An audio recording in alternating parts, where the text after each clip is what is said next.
Білесіз ба, кейде біз көп қайғырамыз. Қайғыру, мұңға бату, уайымға берілу әрине адамға, табиғатына тән нәрсе, бірақ оның өлшемі бар. Көп уайымдап дүниеге бола өзіңізді шаршататын болсаңыз, оның өте дұрыс еместігін айтады.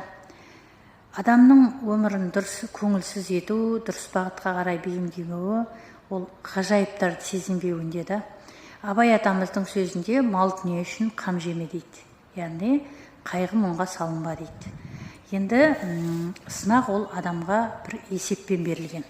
Пайғамбарымыз былай дейді бұндай кезде: Алла тағала мұсылман құлының басына келген шаршау, шалдығу, ауру, сырқау, үрей, қайғы, уайым, қуаныш, қайғы, қасірет секілді қандай да бір ауыртпашылық себепті беретін болса, қолына немесе аяғына кірген тікен, кішкене тікен үшінде оның кінәларын жарылқап кешіреді дейді.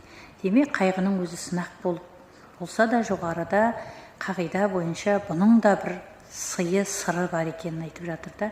Сол үшін қайырлы, мол сауап екен.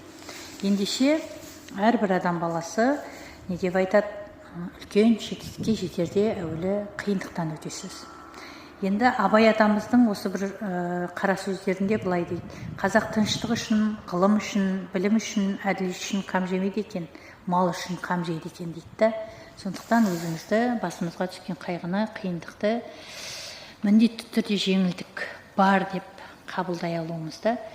Демек, әрбір қиындықтан бірге бізге берілетін сөзсіз жеңілдік барын, рас, әрбір қиындықпен бірге жеңілдік бар деп айтып жатыр.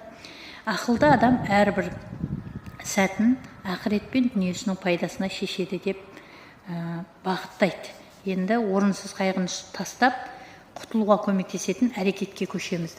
Себебі әрекетсіздік та бос нәрсемен пайдасы жоқ нәрселерге келетін болса, ол да бір оның жауабы ауыр. Енді Ишрақ сүресінде де әрбір уайым қайғы ойлағыш кісі не дүние шаруасына, не ақырет шаруасына өзгеден жинақырақ болса керек. Әрбір жинақылықтың түбі іс-әрекет, жұмыс болса керек. Үнемі күлмей жүруге жан шыдай ма екен?